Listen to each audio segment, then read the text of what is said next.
Folks, thanks so much for being here. This really is, I'm just super excited because this really is pretty much my favorite horror franchise. I love going to see these films. I feel like you're like creeping over my shoulder. I know. Definitely a Resident Evil fan. I know.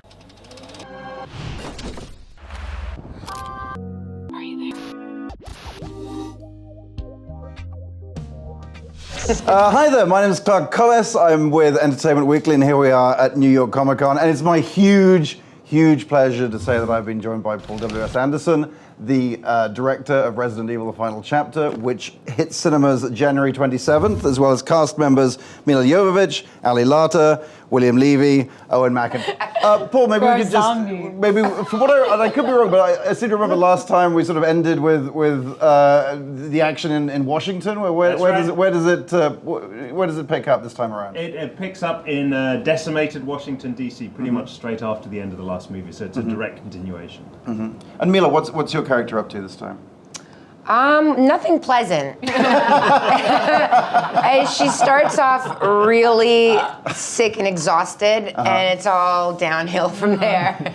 And there's a lot to do after that. But yeah, it's just a race against time. I mean, Alice ends up seeing the Red Queen, who gives her a mission, says you have to go back to the Hive and you have to get there, you know, before Umbrella destroys everything that's left. So it's definitely a very exciting film in that sense. You know, we're on a clock. You have to get back there in the fastest and scariest way possible. and leave as many bodies behind as possible in the most spectacular way possible. And Ali, tell us about what your character's up to. Well, I was in a helicopter crash, and I found this group of survivors. And it's actually, you get to see a little bit of humanity, like just a tiny bit, because we can't forget this is Resident Evil. Sure. You know, we have one scene, and then we're killing again. But yeah, so that was something actually that really excited me about this one, because it does wrap up a lot of the stories, but it gives a chance to kind of see Claire, like, you know, maybe like relax for 1 second, and that never works out well. Yeah, exactly. Exactly. In a post-apocalyptic world, there's no time to slow down. Yeah, as soon as you get to relax a little bit, you know something bad is coming your way. To eat you or kill you. Oh yeah. As soon as you laugh or take a moment, it's like, holiday. And you're dead. Owen and William, what about your characters? Well, my character is the leader of the kind of group of survivors, which William's a part of, and that's where Claire. And there's tension between between the two of us, you know, and it's like, you know, a lot of testosterone. A lot of testosterone, you know. But they're just trying to, you know, they've been surviving in this world where everything's trying to kill them and the zombies and stuff, and they're just about at the breaking point.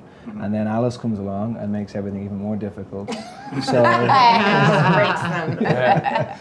They've got a nice garden and they're growing food and stuff and trying to like live without sunshine, and you know. She comes along and somebody's ruins ruins everything, you know. All that sunshine and food growing. We were just casual farmers. Myself and William are casual farmers. You grew wheat. You were milking cows, growing wheat. Ruby has a crane. She does some of the plows. Plows some of the fields. And where did you shoot? You always seem to be shooting in some incredibly inhospitable place. Yeah, I mean, no one can make one of the most beautiful countries in the world look so awful. Wasn't the one place we shot, the one place in South Africa where no one's allowed to go in because the building is just... In Johannesburg. That was the more hospital place, the Ponty. Yeah, Paul found this place, the Ponty Ponty building, which is what? It's got drug dealers and like, you know, brothel and arms They dealers threw and stuff. a dining room. And actors. They threw a whole dining room table set down on you guys. We had to wear a real helmets. experience of zombies.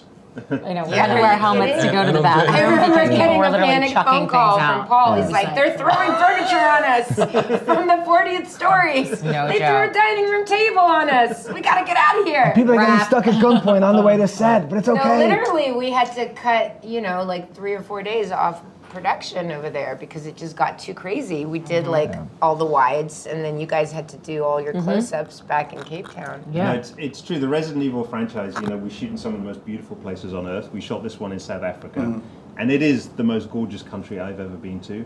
But of course, my poor actors didn't get to see any of that. They got to see the derelict tunnel, the derelict freeway, the derelict cement factory. But you did a nice tour of it first, and then we're not going to shoot any of that. Exactly. That's good than all this stuff. This is gorgeous. So that's the best of it. You know, that's the best thing about the movie, that you get to shoot in so many beautiful places, but the movie turns them into the most ugly places in the world. So the locations are really not like, Yeah. you don't get to see nothing beautiful in the movie. Thank God.